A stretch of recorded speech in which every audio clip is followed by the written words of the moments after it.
Hello and welcome to the Fat Tailed Thoughts podcast, where every week Jared and I talk to you about the workings of finance, fintech, crypto and markets. Hey Jared, welcome to the show. Hey Stephen, how are you? Yeah, good man, good. Episode 30, we missed last week. We both had a crazy Memorial Day weekend, so we apologise, listeners and viewers. We just gave up and didn't do anything last week, so I could make up fancy excuses. Well, come on, I did lots. I got some hot dogs in, I got some hamburgers in, we got the whole family together. It was a grand old time. Yeah. I had a great weekend. I'm not knocking that. I just didn't want to put my head in the mind of doing a newsletter. so we took a pass. I think after 30 episodes, we took a small sabbatical for 1 week. So hopefully you're back with us. This week, we're talking baby formula, and in a switch-up, I wrote the newsletter this week, so Jared's going to quiz me. Apparently, I'm now a world expert on baby formula. There you go. Well, it's the same thing I do, which is you go deep dive, you keep pulling on that thread, and it gets more. It's fascinating. And this is an awesome one, because I think, Stephen, what you're going to dive into, we have both. We've got a big problem, and we've got some legislative stuff. There's no simple kind of one-hit answer, point your finger, somebody screwed up. Why don't you hit on a little bit, like, what is the lay of the land here? How did we end up in a situation? I'm sure we've all seen the headlines. We've got a shortage, but it sounds like this was probably months, years in the making, and it's all kind of just come to a head. Yeah, I mean, as I say, as I said in the newsletter, not voting in the US gives you a nice armchair seat to watch the craziness. So this issue's obviously been highly politicised. Both parties have kind of decided to come at it from various angles. But what interested me was, A, how we'd got here, because this was a uniquely US problem. The COVID has stressed supply chains across the world. You know, there's been chip shortages globally. You know, stuff's been stuck in ports around the world. There's been other supply chain issues caused by the conflict in Ukraine. You know, so I don't think supply chain shortages are unusual in our macro environment. But supply chain shortages in baby formula is uniquely a US problem. So that was kind of the frame that I started from, just to sort of really pull apart why we've got where we've got. And I think there's been a confluence of events that have happened slowly. So some legislation, well-intentioned, coming from the right place. Should underprivileged families be given access to baby formula? Let me be really explicit and say absolutely they should. Yeah. Should we be looking to help those families? Nothing more important than making sure children have a good start. I think what was also interesting, as I pulled on the thread, the CDC do some good analysis of breastfeeding trends. And I think one of the threads that was kind of interesting for me to pull on was the amount of women that are actually breastfeeding is increasing. So you would think that would be reducing the need for formula. And that's been a directional trend over the last sort of 11 or 12 years. But what we've seen here, and why two men are talking about baby formula on a podcast that talks about markets, it's another one of our small markets threads. What we're seeing here is government involving themselves in a market for all the right reasons, and for maybe heavy-handedness on execution, they've caused problems. And that's well-intentioned mistakes. Yeah, I mean, so what happens is three companies.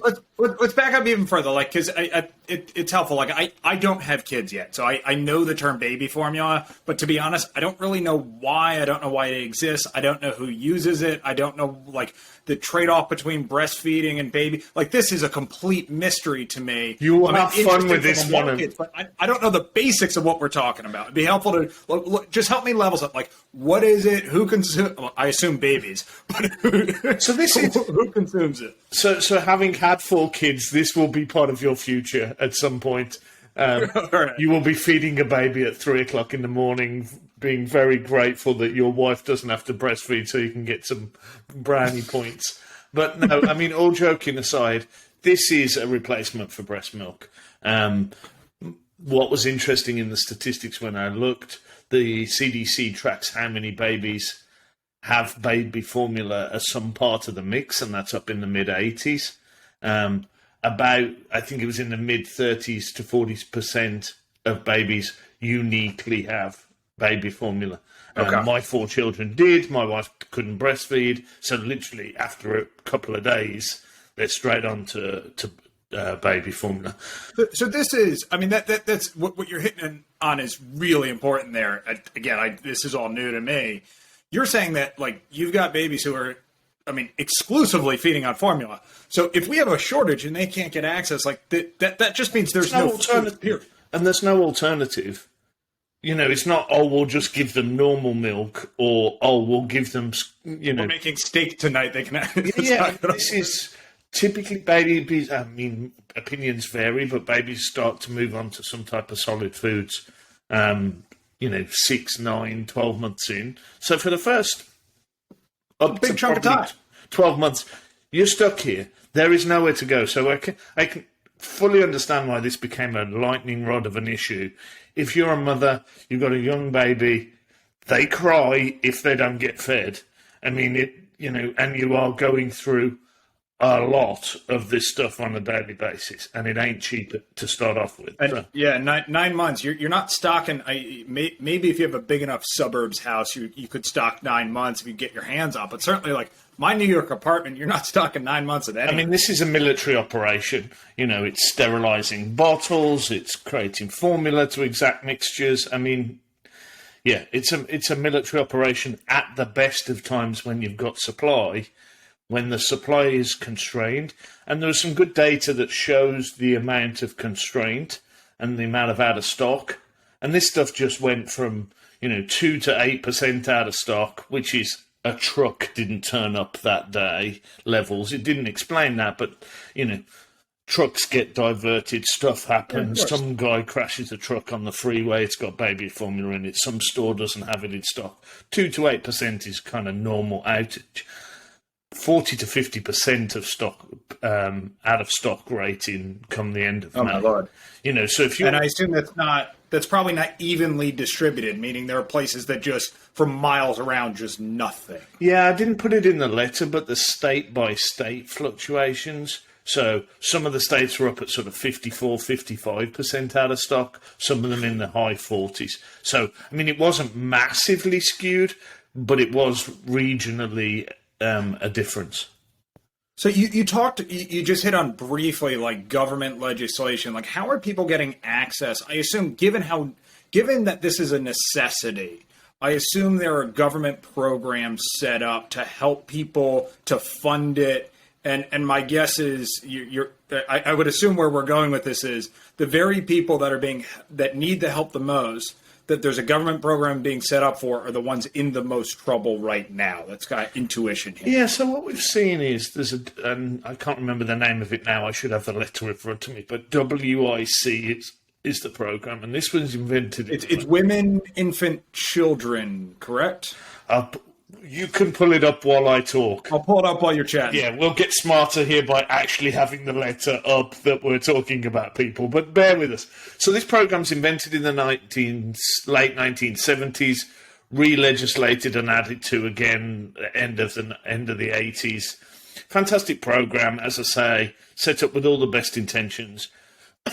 Women who don't have access to these types of products, and it's wider than just baby formula. It's also healthcare. There's various elements to the legislation, all of which, as I say, are well-intentioned, designed to put this essential into the hands of women who and men who need this in order to breastfeed, who can't breastfeed.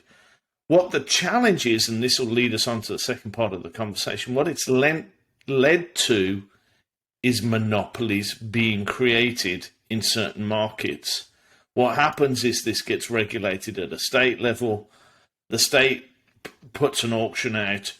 Somebody gets awarded the WIC program, and they've now got a lock on that state. So it's sole. So at the state level, you're saying sole source. It's sole source. So what this means is you've created an artificial friction in the market. you've reduced competition because about 50% of the formula goes through this program in a state.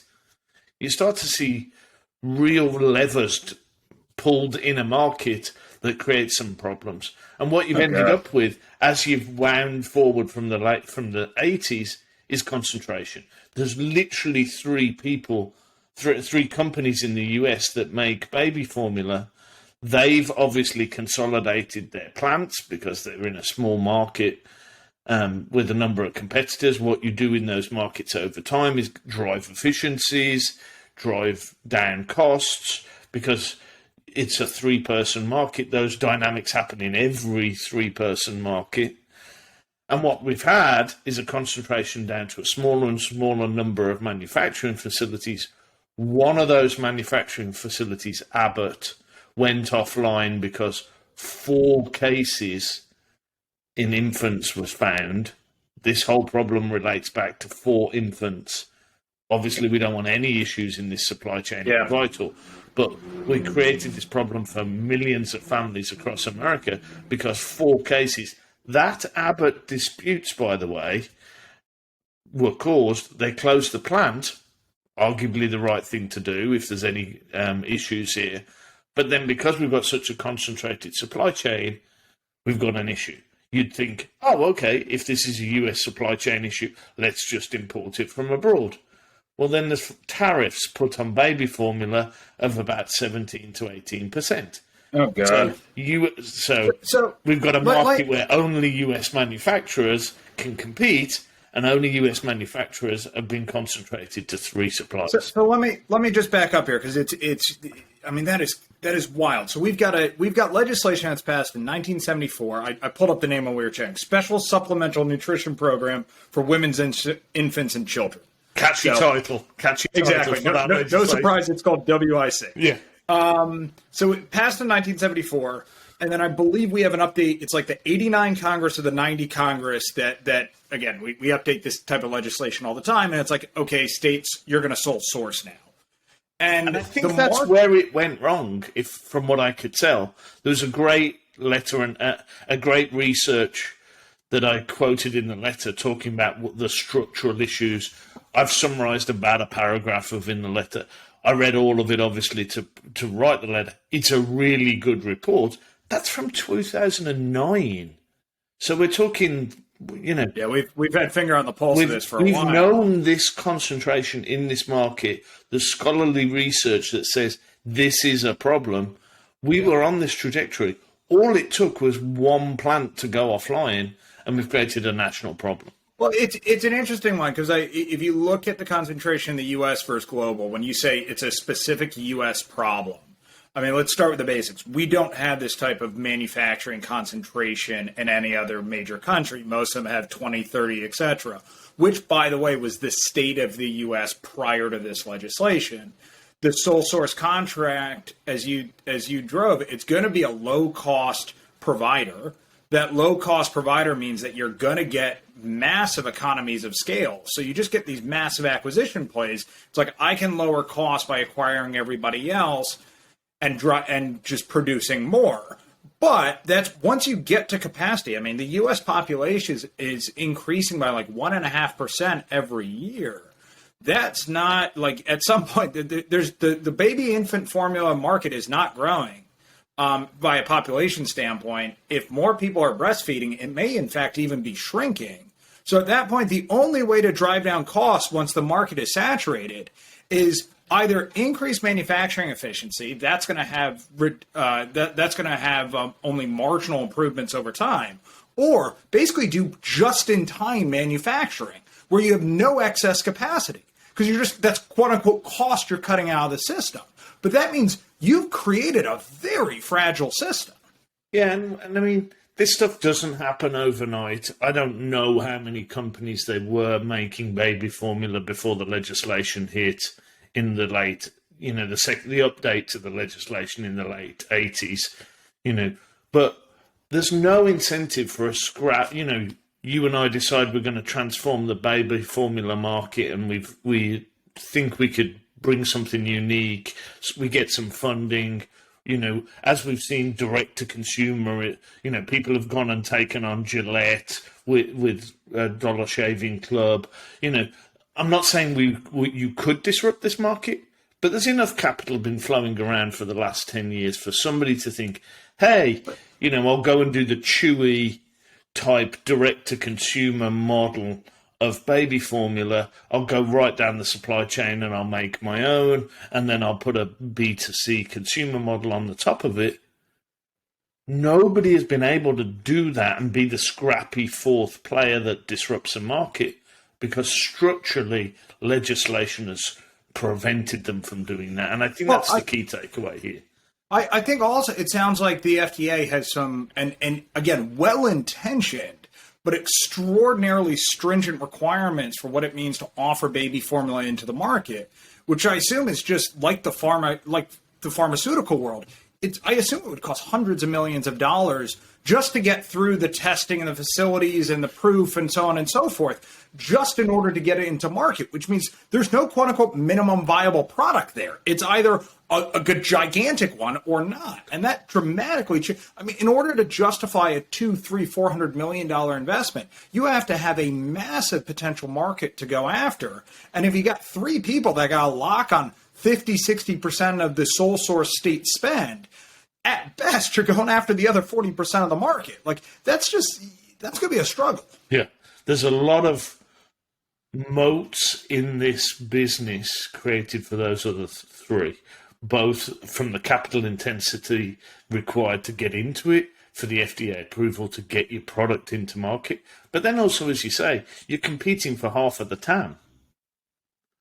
So, if you were looking at this through the eyes of a VC, you wouldn't invest in Jared and Stephen's kind of baby formula startup, because the structural dynamics in the market just aren't there. And it's a total addressable market that's not growing and perhaps even shrinking. Yeah, with the breastfeeding percentage going up, only 4 or 5% over the last 10 years, but the trend lines aren't going in the right direction. Yeah, that will more than offset the population growth. Yeah, and you've got a declining population as well.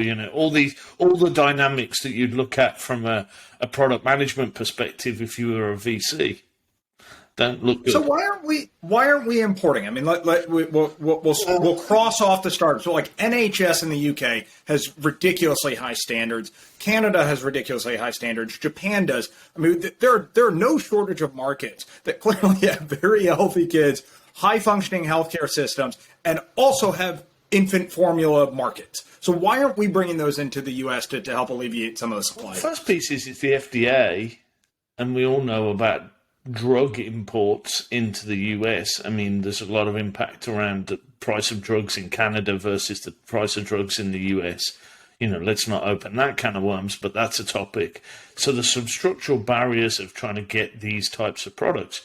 And then I don't know what the trade rules are. I didn't pull on that thread any further, but some of the legislators that I quoted in the letter were talking about, there's 17.5% tariffs imposed on this stuff. I think that's probably to stop the Chinese flooding the market and to keep standards high. But again, well-intentioned regulatory sort of approach has led to, again, another, SMA was a brand we used to use in the UK. That's not a brand that can find its way into the US. So, is Procter and Gamble making? I don't know who makes SMA, but there is going to be European suppliers. There's going to be somebody who makes this stuff in Australia, somebody who makes this stuff in Japan, somebody who makes this stuff in South Korea. There's going to be companies around the world that make this stuff. They're basically closed out from this market. So you're talking about getting hit from all sides. Let's just tally up where we're at. We've got sole sourced contracts at the state level. So we get this massive concentration in the U.S. down to just three or so companies. Then we create high standards in a very small market relative to overall. So it's difficult to build a startup into that market. Then we put a combination of tariffs and, again, ridiculously high standards on imports so that we can't bring net new supply into the market. And what we're left with is a fragile system that it sounds like it's almost surprising it took this long to fall over. And then you layer on top of that stockpiling for COVID. That's a You know, so the supply was trending badly anyway, and then you take one plant offline. Fragile supply chain, structurally bad market. So, I mean, as we move towards what should we do here? Yeah, like, I mean, and I'm interested because you've got a near-term problem to alleviate, but that is, let's call that the Band-Aid approach. Clearly, we need supply into the market, but what you're talking about is structural problems with the market that need to be resolved to get this thing away from the fragile situation we're in into something that's more robust, can tolerate maybe not even just one factory coming offline, but maybe an entire supplier just not showing up to work the next day. How do we? What do we do? And then what do we to solve the immediate? And then what do we do? Big picture to go forward. Well, I mean, the short term is and this is what's happening. You go to Europe, put a bunch of baby formula on some planes, and fly it back into the US. You know that you go to your European partners and allies and go, hey, we'll just have any baby formula. We're also seeing some tinkering with, there's some issues around the size of baby formula tins you can buy and the brands you can buy. And there's been a bit of kind of short-term tinkering. That will fix it. The Abbott plant will come back online. The short-term issues will go away.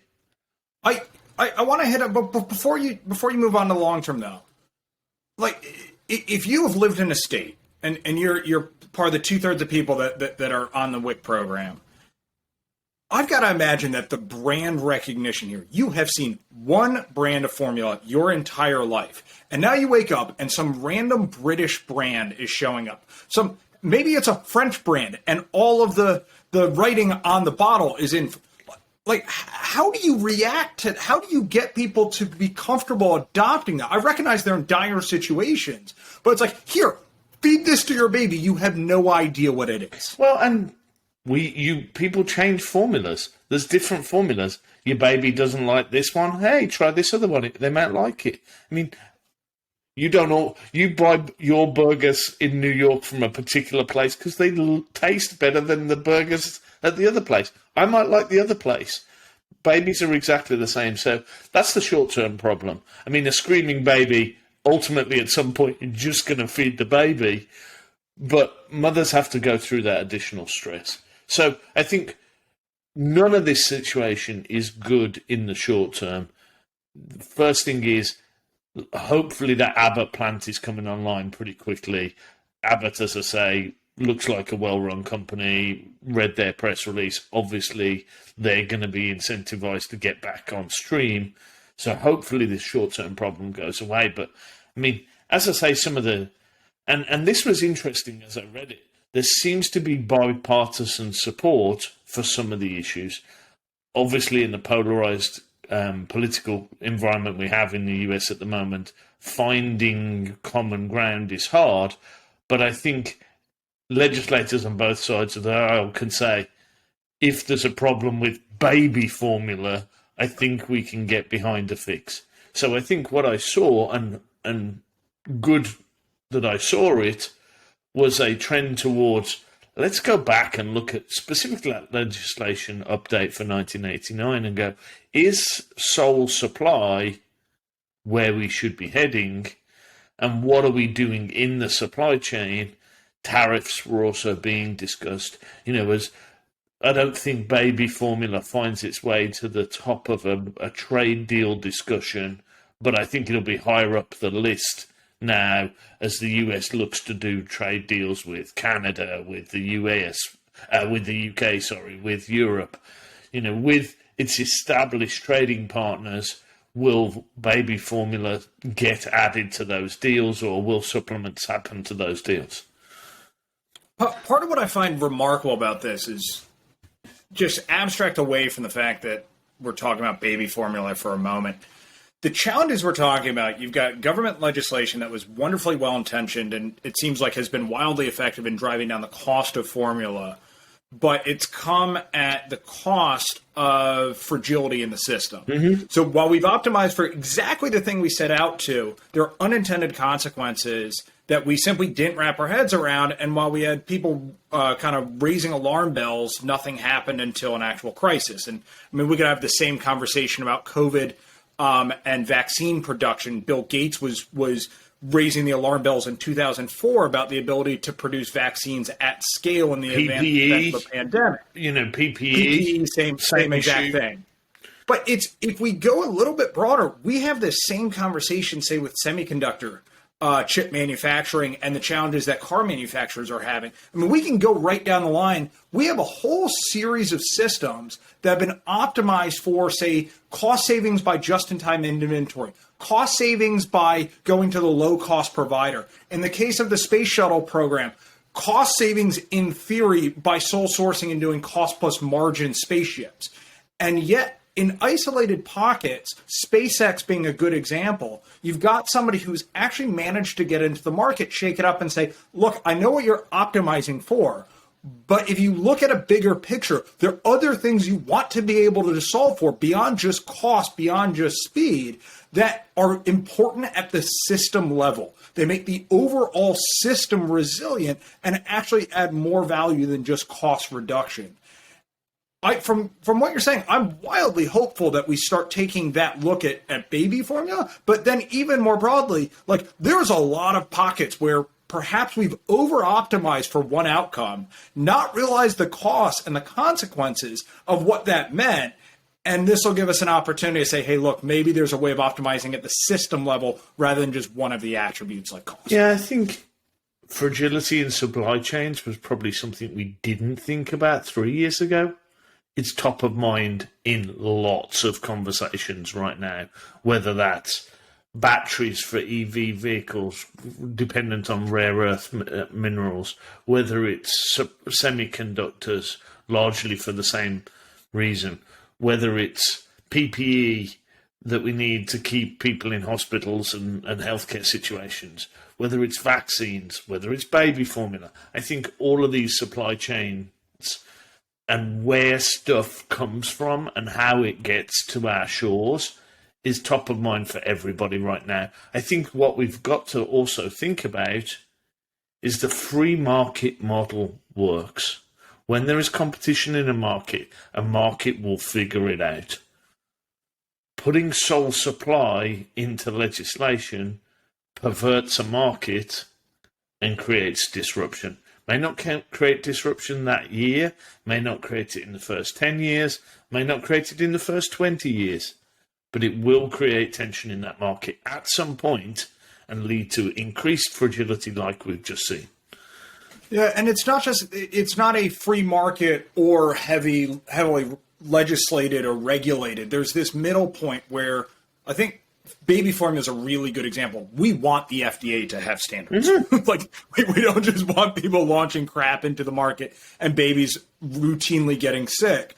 But there's a balance there of if you too tightly legislate that, if you too tightly regulate that, and there's simply no supply in the market, well, you could actually end up with an outcome that's worse at the system level than if you find a shorter ground on the standards that tolerates some amount of shenanigans in the market. And I realize that's a difficult statement to make because explicitly what I'm saying is the system will be better if the FDA occasionally allows things through that end up making babies sick. But the flip side is if they don't, if they set the standards so high that nobody can get into the market, we know how that story ends, which is a lot of babies are going to go hungry because you've built in fragility into the system. I don't know whether I'd subscribe to we need to lower standards. I mean, I don't know the baby formula standards for the products that are available in Europe and the UK, but I can't argue that they'd be much worse than what's available in the UK. But that's where I'm coming from on this one. Standards is a relative term, and I don't know what the FDA does to check. But I'm sure, I've got 4 children that were all raised on baby formula bought in the UK market. You know, they drive me wild at times, my kids, but they're all pretty healthy.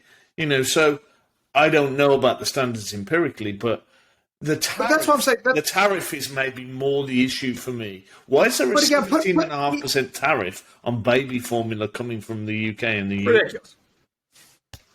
It's ridiculous. I mean, that to me says somebody at Abbott and the other 2 companies have paid somebody to probably to protect. But that's their the market. interesting one. Like it's when I talk about lowering standards, it's not let's just make up new standards. It's if you have a peer in Canada, in the UK, take your pick of the market, who is clearly doing a good job based on more infant mortality of regulating the formula in their market. I would hope that those standards, not based on matching up one for one of how you regulate, based on the outcomes in those countries, how healthy the babies are, you have empirical evidence that state whatever they're doing, however they're getting there, clearly works. And that should be satisfactory for our system. Well, the biggest thing for me, we've seen direct-to-consumer, you know, Dollar Shave Club, all of the people who want to sell you a mattress, Chewy, sending you pet food on a regular basis. People know for maybe 12 months how much baby formula they're going to need. I am shocked there's not a subscription service that's direct to consumer. Why is that? We've seen direct to consumer for everything. If you can get a mattress direct to consumer, why are you not getting baby formula as a service?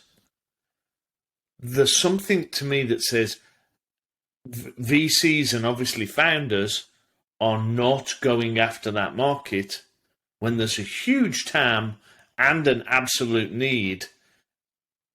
Why is that not happening? And that to me says because the market's structurally set up for them not to compete. So you've got an attractive, bring me home on this one. We've got an attractive consumption model that we have from the direct-to-consumer world. If I give you the magic wand, we're not going to do probabilities here, but if I give you the magic wand to go from where we are today to where this market needs to be in order to function healthily, what are you going to do with that wand? Well, I think first off, we need to go and update the WIC regulations first off to stop a monopoly. Maybe it's 2 or 3, maybe it's 2 or 3 plus a European or UK provider or some other trading partner. Break apart that monopoly. Single source contracts are broken, are wrong. Do not sort of persist with that model. That's the first piece. I think I'd be getting trading deals put in place to look at tariffs and, you know, open the US market up to international competition. I think I'd be, if I was the FDA, looking to normalize my regulations to allow other competitors into this market with their products and approve that you can get baby formula from Europe, Japan, South Korea, you know, the UK, Canada, you know, wherever we want to pick, Australia, you know, trading partners we like, we get on well with. There's an established kind of quid pro quo in some of those trading relationships, and look to add 3 or 4 options just to make the US market more competitive. Then I'd be looking to maybe put some tax breaks in or incentives in place to bring a 4th scrappy upstart into this market. I think all of those can be done with bipartisan support. All of those aren't anti-Abbott and the other sort of suppliers in this market. They're just healthy for markets. Markets shouldn't be this concentrated. Yeah, I love that vision. And if bipartisan can't get behind infant formula and bringing that supply back on, yeah. I think we probably have even bigger problems. Anybody who's had a screaming baby wants that baby to be quiet, and baby formula is a huge part of that equation. There you go. Awesome wrap up. Listeners, thank you. You've been listening. Fat Tailed Thoughts. We will be back next week with yet another topic. Thanks for listening.